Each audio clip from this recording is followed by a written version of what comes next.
President Biden ordered retaliatory airstrikes on targets in Iraq last night after a drone attack on a military base there wounded 3 U.S. service members. Defense Secretary Lloyd Austin says the attack on the Erbil air base in northern Iraq was carried out by Iranian-backed militants. Iraq's prime minister is calling the U.S. response a, quote, hostile act.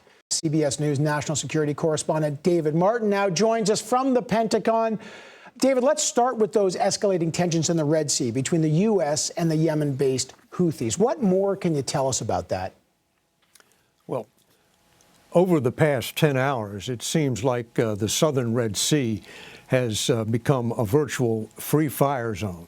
According to the U.S. Central Command, which is responsible for that area, an American destroyer and jet fighters from the aircraft carrier Eisenhower, and I have to read this because the list is long, shot down 12 attack drones, 3 ballistic missiles, and 2 cruise missiles, all that in the course of 10 hours.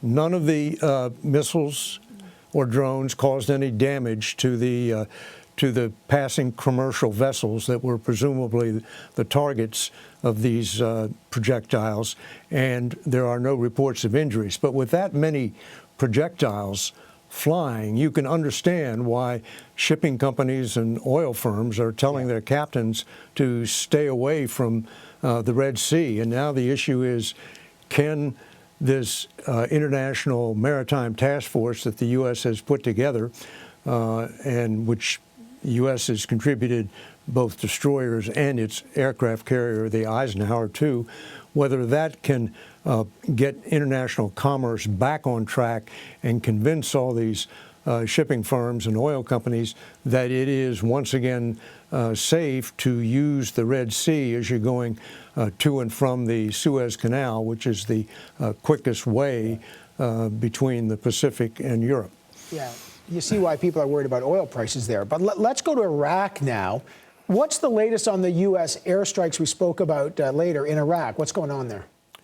Well, the U.S. struck 3 locations inside Iraq, all belonging to a terrorist organization, an Iranian-backed terrorist organization, I should say, called Kataib Hezbollah, which is the most prominent Iranian-backed militia in Iraq. I'm told that one of the targets was a warehouse where the U.S. believed drones were stored. And that, of course, is fitting because the retaliatory strike was triggered by a drone attack on Christmas Day when one hit an air base in northern Iraq and injured 3 American service members, one of them critically. So it really was a tit-for-tat retaliation. But no one I've talked to thinks that although that may set back the drone attacks for a short while, that this is going to be anywhere near the end of these attacks on American troop locations in Iraq and Syria. Right. Meantime, the Defense Department says U.S. forces have been attacked, and there's been by more than 100 times in Iraq and Syria since October 7th. How might this attack impact relations now between U.S. and Iraq? Well, every time the U.S. strikes a target in Iraq, it puts the government of Iraq in a tough spot.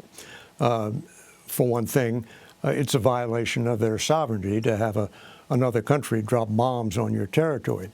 But secondly, these Iranian-backed militias are used by Iran to exercise their influence inside Iraq, and they could just as easily turn those militias against the government of Iraq as they can against U.S. troop locations. So the Iraqi government is virtually required to denounce every one of these attacks in order to keep its relations with Iran on a manageable basis. And at the same time, the U.S. is almost required to carry out these attacks in order to protect its troops in Iraq and Syria. All right, lots going on there. David Martin, thanks so much.